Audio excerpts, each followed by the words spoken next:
دغه یو هلک چې ځان ته افغان هم وایي پښتون هم وایي د افغانستان بیرغ یې شاته لګولی همیشه د افغانستان د خویندو میندو بېعزتي کړې ده. تازه د په خپلو خبرو کې ویلي چې په انډیا کې د افغانستان د ښځو سره یا د افغانستان د خویندو میندو سره هندوان کوم کارونه کوي. د ویډیو هم در باندې ګورم، د BBC راپورټ هم در باندې اورم.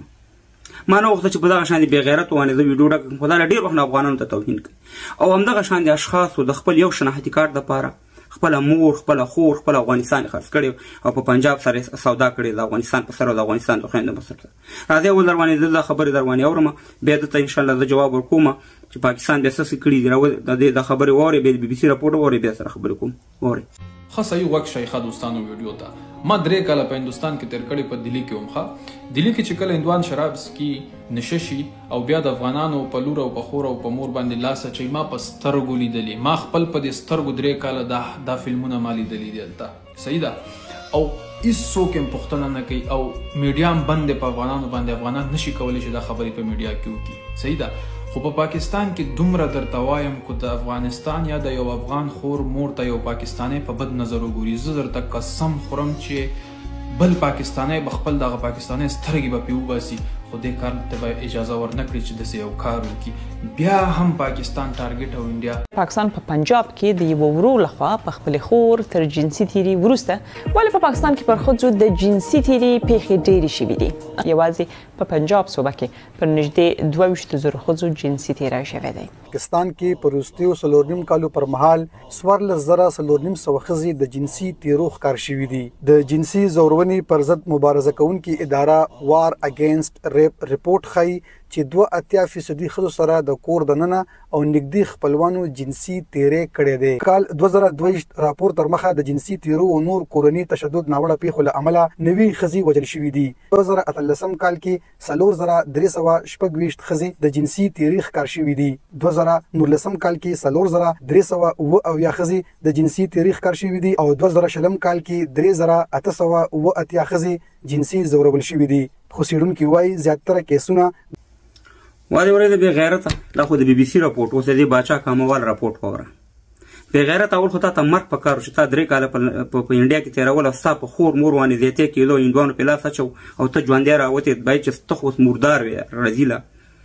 رذیله زه انډیا ته تلم، په انډیا کې دومره ازادي ده، د خپل انډیا کې ګرځېدلی یم ډیلي نور ښارونو کې، د میډیا هېڅ مشکل نشته. اوس واوره رذیله، ته دا خبرې واوره. پاکستان په نوم دې ریاست چې دا ته ورته دلالي کوي، ستا ته غوندې دلالانو افغانستان او دا پښتانه خرڅ کړي، 10 لکه بنګالیان شهیدان کړي. په لکاو ښځو سره جنسي تیری کړی دی پاکستاني پوج په بنګال کې. تاسې کار انډیا کړی؟ په لکاو بلوچان شهیدان کړي، د بلوچانو نشل کشي کړې ده. په زرهاو بلوچانو ښځو ته زموږ خویندې میندې دي، هغه هم زموږ عزت دی، هغې سره کوم عمل کړی، تیرونه یې راغوتار کړي دي. په پښتونخوا کې په زرهاو ښځې ورکې دي. صاحب مهربانه موږ نه غواړو پښتانه چې دا خبرې وکړو، دا خبره هم زما بده راخو، خو اوس تا مجبور کړم. بې غیرته دغه عمران خان وایي چې زما د پارټۍ د PTI 3,500 ښځې صاحب مهربانه دې پاکستاني پوج او دې غیبي کړي دي. سړي خو پرېږده چې 80,000 انسانان ورک دي چې په هغې کې صاحب مهربانه معلوم نه چې څوک مړي دي څوک صاحب مهربانه دغه دي. دا اوس ستا په دې پاکستان کې چې دا تا په ایمان نه ولې په دې شانتي کار دی، دا خپل ایمان او افغانیت او پښتو دې خرڅه کړې ده. دا اوس یې ونه کته چې په دې لاډکانو او په دې سین او په دې ځایونو کې دا مبسونو کې ماشومان یې ورچولي وو، ښځې یې ورچولې وې، د ښځو په بېادبي د مرګ په دې ځایونو او د لاسونه ووال، هغه ماشومان هلته پیدا شول، ته مړه شو. بې غیرته داسې کار کله انډیا کړی؟ په انډیا کې په زرهاو افغانان اوسېږي، زما ورسره ته لیدلو شو، یو ځل مې یو قصه ونه کړه. ته دلته راځې ورور صاحب مهربانه چې خپل دلالي او د خپل شناختی کارت دفاع وکړي او دلته افغانان وشرمې. بې غیرته د پاکستان او د مضر هېواد په دا ټوله دنیا کې نشته. زه چلنج ورکوم چې اسرائیل دومره ظالم نه دی لکه څومره چې پاکستان ظالم دی. دې پاکستان د په 1970 کې 15,000 پورې فلسطینیان شهیدان کړي دي. دې پاکستان د 50 هېوادونه ستا په خویندو میندو په افغانستان ته راورسته، بیا بمباریانې وکړې صاحب مهربانه. د پاکستان د وی میدانونه په تیاري اوچتېدي او په افغانستان باندې بیا بمباري کول. همدغه پاکستان ته چې ته مردګاوي کې، همدغه پاکستان یې لال مسجد بمبار وکړو، په زرهاو انسانان ماشومان او علما یې شهیدان نه کړه. په باجوړ کې څه وکړه، په دې وزیرستان کې څه وکړه، په دې سوات کې څه وکړه.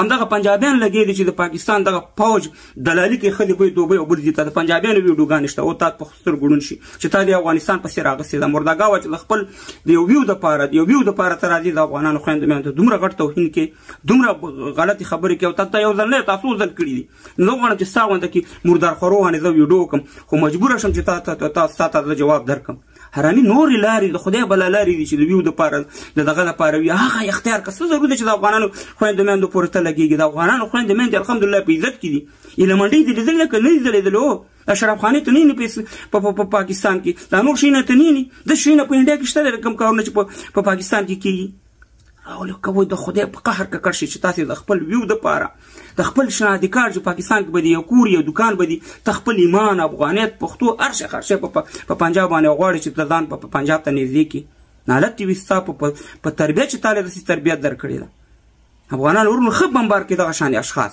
ځکه چې دوی ته دا شی نه ښکاري په پاکستان کې دا راځي چې میره په انډیا او په بل خبرې کوي انډیا کې چې څومره ازادي ده د بیان ماته معلومات دي هغه یو دیموکراسي هېواد دی هلته د بیان ازادي ده په هر بعض ځایونو کې به مشکلات وي مګر عموما چې ورشي انډیا کې دا شی نه نشته لکه ته چې بیانې حالت یې ستا په خوله وانې